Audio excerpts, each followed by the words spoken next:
Hasnat Abdullah MP, জনাব Hasnat Abdullah MP. আসসালামু আলাইকুম ওয়া রাহমাতুল্লাহি ওয়া বারাকাতুহু। আউযু বিল্লাহি মিনাশ শাইতানির রাজিম। বিসমিল্লাহির রহমানির রহিম। আজকে আমি যখন এই বাগেরহাটের ফকিরহাটে কথা বলছি আপনাদের সাথে, ঠিক এই মুহূর্তে ভারতের ছাত্রদের আন্দোলনে সংহতি প্রকাশের জন্য রাহুল গান্ধী এবং প্রিয়াঙ্কা গান্ধীকে দিল্লির পুলিশ গ্রেফতার করেছে। ঠিক এই মুহূর্তে, ঠিক এটা জুলাইয়ের পুনরাবৃত্তি। ঠিক জুলাইয়ে যেভাবে হাসিনা সরকার পুলিশকে নির্দেশনা দিত গুলি করার জন্য, ঠিক একইভাবে দিল্লিতে শিক্ষার্থীদের আন্দোলনে পুলিশকে দিয়ে আবার গুলি করানো হচ্ছে। আমরা এই পুরো প্রক্রিয়ার আমরা নিন্দা জানাচ্ছি। ঠিক গত বছরের এই দিনে, এর একদিন আগে আপনারা জানেন বাংলাদেশে মাইলস্টোন ট্র্যাজেডির ঘটনা ঘটেছে। আপনারা নিশ্চয়ই মনে করতে পারেন গত বছর এই সময়টাতে ঢাকার মাইলস্টোন কলেজে অপ্রত্যাশিত বিমান দুর্ঘটনায় শিক্ষার্থী হতাহতের ঘটনা ঘটে এবং সেখানে মেহেরিন ম্যাম সহ অনেকেই মারা যান। অত্যন্ত পরিতাপের বিষয়, একটি বছর চলে গেলেও ক্ষতিগ্রস্ত ফ্যামিলিদের এখনো পর্যন্ত তাদের ক্ষতিপূরণের ব্যবস্থা করা হয়নি। আজকে যখন আমি আপনাদের সাথে কথা বলছি, এই মুহূর্তে কথা ছিল এই সরকার গঠন হওয়ার পরে 6 মাসে অন্তত 10 লাখ মানুষের নতুন কর্মসংস্থান হবে। এই 6 মাসে 10 লাখের কর্মসংস্থান হবে। অত্যন্ত দুঃখজনক বিষয়, 10 লাখ দূরে থাক, 1 লাখ দূরে থাক, 10টাও নতুন কর্মসংস্থানের সুযোগ করতে পারে নাই। সরকার কমিটমেন্ট দিয়েছিল 1 কোটি কর্মসংস্থান, সেই জায়গায় এই 6 মাসে 10 লাখ হওয়ার কথা থাকলেও একটা কর্মসংস্থানেরও ব্যবস্থা করতে পারেনি। আমরা যখন আপনাদের সাথে কথা বলছি, ঠিক এই সময়ে আমাদের দ্রব্যমূল্যের দাম আমাদের হাতের নাগালের বাইরে চলে যাচ্ছে। বিপরীত দিকে আপনি দেখবেন আমাদের চাকরিজীবীরা 1 টাকা বেতন বাড়ে নাই, আমাদের শ্রমজীবীরা 1 টাকা বেতন বাড়ে নাই। আমাদের চাকরিজীবীরা 2014 সালে লাস্ট পে স্কেল পেয়েছিল, সেই টাকা দিয়ে তাদের সংসার পরিচালনা করতে হয়। আমাদের শ্রমজীবীরা 300 টাকা 500 টাকা মজুরিতে তাদের দিন জীবন যাপন করতে হয়। আমরা দেখতে পাই সংসদে এসব নিয়ে আলাপ আলোচনা হয় না, প্রধানমন্ত্রীকে এসব নিয়ে প্রশ্ন করা হয় না। যত সব তেলবাজি এবং তুষামদির প্রশ্ন সংসদে করা হয়। আমরা যখন প্রশ্ন করতে যাই, আমরা যখন তেলবাজি বাদ দিয়ে ফ্যাকচুয়ালি জনগণের সমস্যা উল্লেখ করতে যাই, তখন আমাদেরকে আইন কানুনের দোহাই দেওয়া হয়। আমাদেরকে বলা হয় এটা আইনে নাই, এটা রুলস অফ প্রসিজারে নাই, এটা অমুক ধারায় নাই, এটা শাহবাগ স্কয়ার নয়, এটা পার্লামেন্ট। ওনারা ভুলে যান শাহবাগ স্কয়ার হয়েছে বলেই পার্লামেন্টে তারা বসতে পেরেছে। প্রিয় বাগেরহাটবাসী, আমরা জানি ব্যবসায়ীদের অবস্থা খারাপ, নতুন ইনভেস্টমেন্টের কোন ধরনের তারা কোনো সুযোগ পাচ্ছেন না। বাংলাদেশ এই যে লাস্ট বাজেট হয়েছে, সেই বাজেটে সবকিছুকে কর বসানো হয়েছে। আমাদের দেশের ব্যবসায়ীরা বাংলাদেশে ব্যবসা করতে ইচ্ছুক না। আমলাতান্ত্রিক জটিলতা এবং এই করের চাপ, এই দুইটার কারণে তাদের মনে হয় এই দেশে ব্যবসা করার থেকে তাদের দুবাইয়ে ব্যবসা করা ভালো, তাদের ইউরোপে ব্যবসা করা ভালো, পার্শ্ববর্তী শ্রীলঙ্কা নেপালে ব্যবসা করা ভালো। আপনি 100 টাকার ব্যবসা করলে আমাদের 57 টাকা ট্যাক্স দিয়ে দিতে হয়। এটা ব্যবসা বান্ধব পরিবেশ এই সরকার তৈরি করতে পারে নাই। তরুণদেরকে নতুন কোন কর্মসংস্থান তৈরি করতে পারে নাই, সরকারি চাকরির ব্যবস্থা করতে পারে নাই। শুধুমাত্র আমরা এই সরকারের পিয়ার স্টান্ট এবং ফেসবুকে স্টান্টবাজির মধ্যেই আমরা সীমাবদ্ধতা দেখতে পাচ্ছি। প্রিয় ফকিরহাটবাসী, আপনারা যদি দেখেন এই সরকার ক্ষমতা গ্রহণের পরে ইরান যুদ্ধের দোহাই দিয়ে জ্বালানি তেলের যে মূল্য বৃদ্ধি করেছিল সেটা আজকে পর্যন্ত কমানো হয় নাই। আপনি দেখবেন ঘরে ঘরে লোডশেডিং বৃদ্ধি পেয়েছে। এই সরকার জনগণেরকে আবার নতুন করে হারিকেন চিনিয়েছে, আবার নতুন করে মোমবাতি চিনিয়েছে।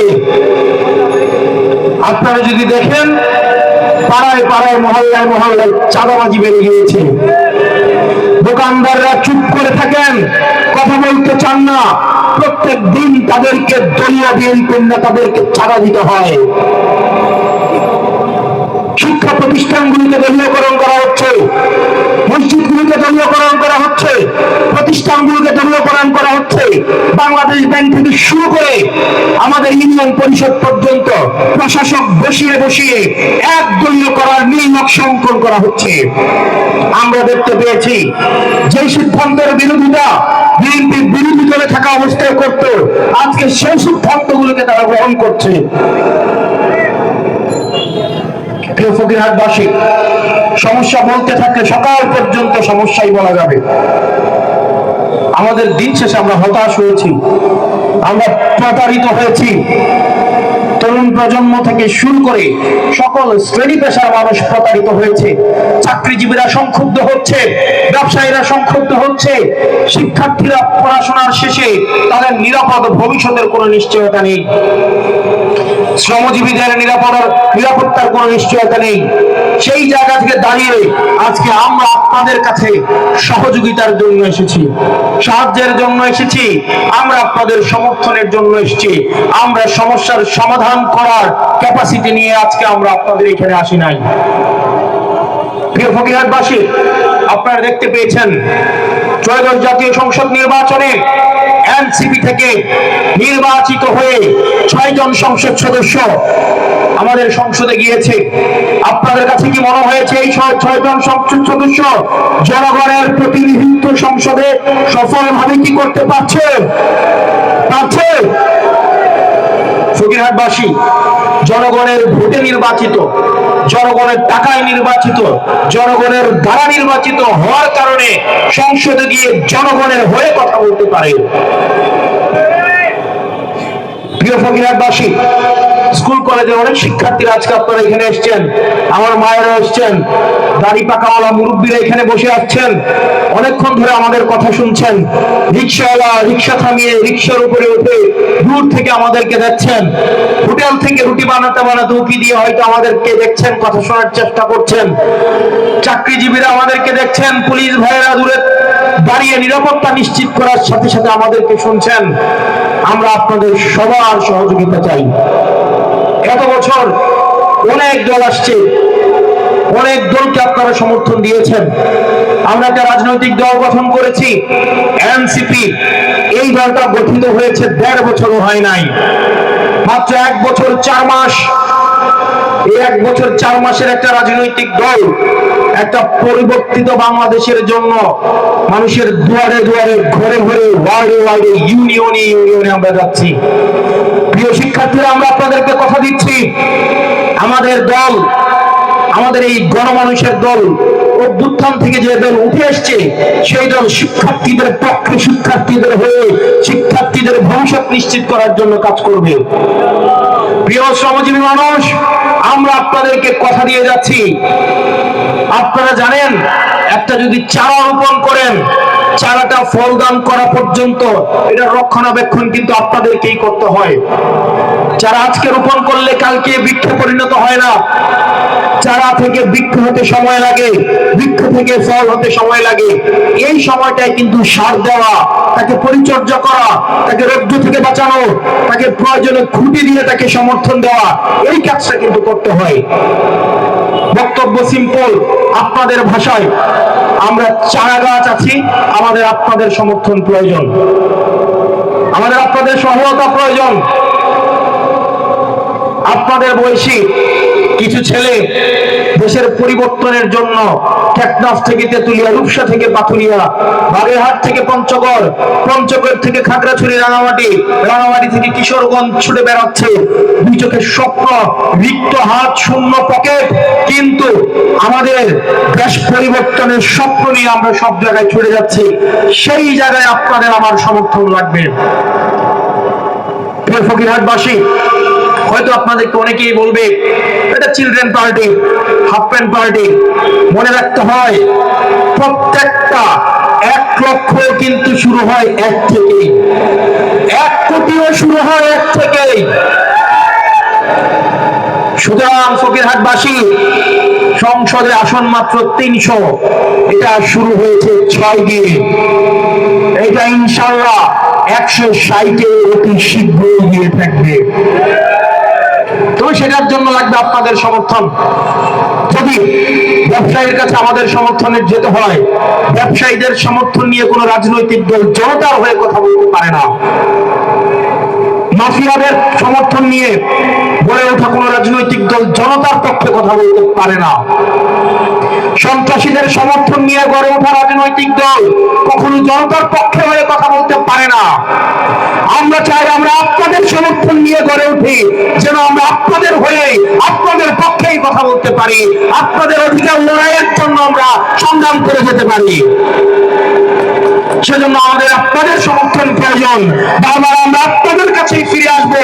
আমরা আপনাদের সমর্থনের জন্য প্রয়োজনে 2 হাত তুলে আপনাদের কাছে আমরা ভিক্ষা চাইব। আমরা বিশ্বাস করি মাফিয়াদের সমর্থন নিয়ে, সাহায্য নিয়ে, বর্জুয়াদের সাহায্য নিয়ে, সন্ত্রাসীদের সাহায্য নিয়ে দল গঠন করার থেকে জনতার পায়ে পায়ে ভিক্ষা করে দল গঠন করা অধিক সম্মানের। ফকিরহাটবাসী, আমরা বিশ্বাস করি আপনারা আমাদেরকে নিরাশ করবেন না। প্রিয় মা বোনেরা, আমরা আপনাদেরকে নিরাশ করতে চাই না। আমরা আপনাদের কাছে আমাদের নিজেদেরকে সঁপে দিচ্ছি। আপনারা যেভাবে চাইবেন, আপনাদের প্রত্যাশা এবং প্রাপ্তি, এটাই হচ্ছে আমাদের ম্যানিফেস্টো। আপনাদের না পাওয়া বলেই হচ্ছে আমাদের রাজনৈতিক ভাষা, আপনাদের চা বলেই হচ্ছে আমাদের রাজনৈতিক কর্মসূচি। আপনাদের এত বছরের অন্যান্য রাজনৈতিক দলগুলোর প্রতারণাই হচ্ছে আমাদের রাজনৈতিক লড়াই।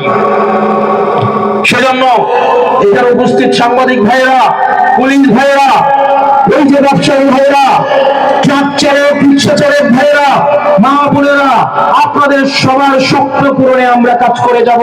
আমাদেরকে আপনারা সমর্থন দিন। আমরা ইনশাআল্লাহ এনসিপির নেতৃত্বে একটা পরবর্তীতে বাংলাদেশ বিনির্মাণ করবই। সেটির অংশ হিসাবে এই ফকিরহাটে আগামী স্থানীয় সরকার নির্বাচনে আপনারা জানেন আমরা আমাদের জায়গা থেকে আমরা লাবিব ভাইকে সমর্থন দিয়েছি।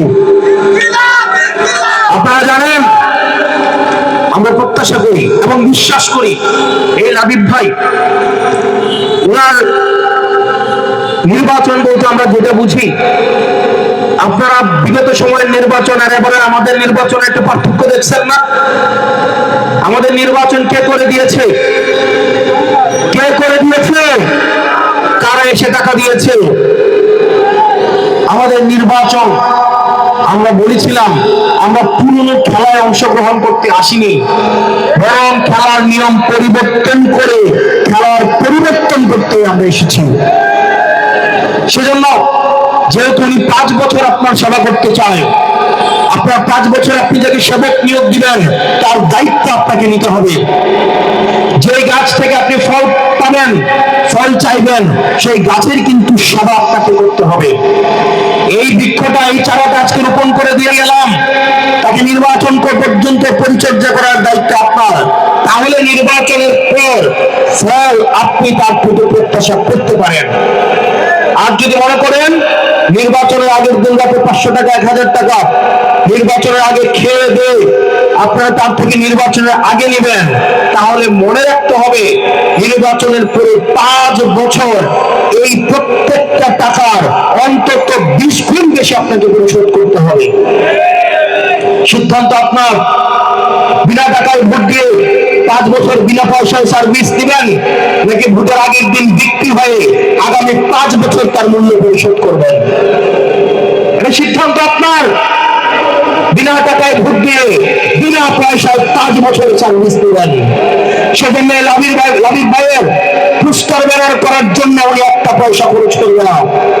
প্রত্যেকটা ওয়ার্ডে ওয়ার্ডে, গ্রামে গ্রামে, ইউনিয়নে ইউনিয়নে আপনাদের পয়সায় আপনার নেতা নির্বাচিত হবে।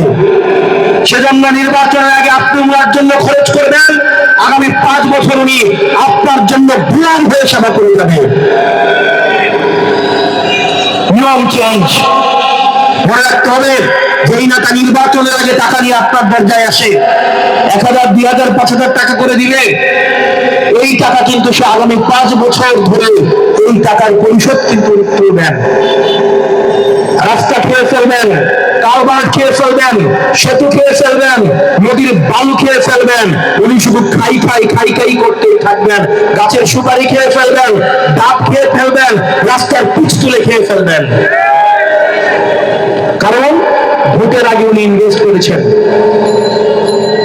আপনি একদিন খাবেন আর উনি 5 বছর খাবেন। সিদ্ধান্ত আপনার। আপনি কি একদিন খাবেন আর 5 বছর আপনার নেতা আপনার কাছ থেকে নিবে, নাকি আপনি একদিন আপনার মালিকানা যথাযথভাবে ব্যবহার করে 5 বছর ওনার কাছ থেকে সেবা দায়ী করবেন? সেজন্য প্রিয় ফকিরহাটবাসী, বক্তব্য দীর্ঘায়িত করবো না। অলরেডি 9টা বাজে, নামাজ শুরু হয়ে যাবে। সেদিকে লক্ষ্য রেখে আমরা একটা নতুন বাংলাদেশের এই যে যাত্রা অব্যাহত রেখেছি, সেটাতে আপনাদের সহায়তা প্রয়োজন। আমরা বিশ্বাস করি আমরা আপনাদের সহায়তা পাবো, আপনাদের সাহায্য পাবো, এবং এই বিএনপির যে প্রতারণা, তাদের যে জনগণের সাথে তাদের মিথ্যাচার, সেই মিথ্যাচারের জবাব ইনশাআল্লাহ আমরা গণতান্ত্রিক ভাবে, রাজনৈতিক ভাবে তাদেরকে আমরা দিতে পারবো। আগে পরবর্তীতে বাংলাদেশের আকাঙ্ক্ষা সামনে রেখে লাবিব ভাইকে আপনাদের হাতে বুঝিয়ে দিয়ে আগামী স্থানীয় সরকার নির্বাচনে আপনারা ওনার পক্ষ হয়ে কাজ করে ইনশাআল্লাহ ওনাকে আপনারা যথাযথ যে স্থানে দেওয়ার কথা, যে স্থান বুঝিয়ে দেওয়ার কথা, সেটা ওনারা আপনারা নির্বাচনের মাধ্যমে ম্যান্ডেট ওনাকে ইনশাআল্লাহ আপনারা দিবেন। সেই প্রত্যাশা ব্যক্ত রেখে আপনাদের কাছে আমাদের নিজেদেরকে সফর্দ করে দিয়ে ইনশাআল্লাহ এই বাগেরহাটের প্রত্যেকটা উপজেলা এনসিপির দুর্বোধ্য ঘাঁটি হয়ে উঠবে, সেই প্রত্যাশা ব্যক্ত রেখে আমি আমার বক্তব্য শেষ করছি। ইনকিলাব ইনকিলাব, আইপ্রেশ্ন সংগ্রাম, দেওয়ালিয়া রাজপথ। আসসালামু আলাইকুম ওয়া রাহমাতুল্লাহি ওয়া বারাকাতুহু।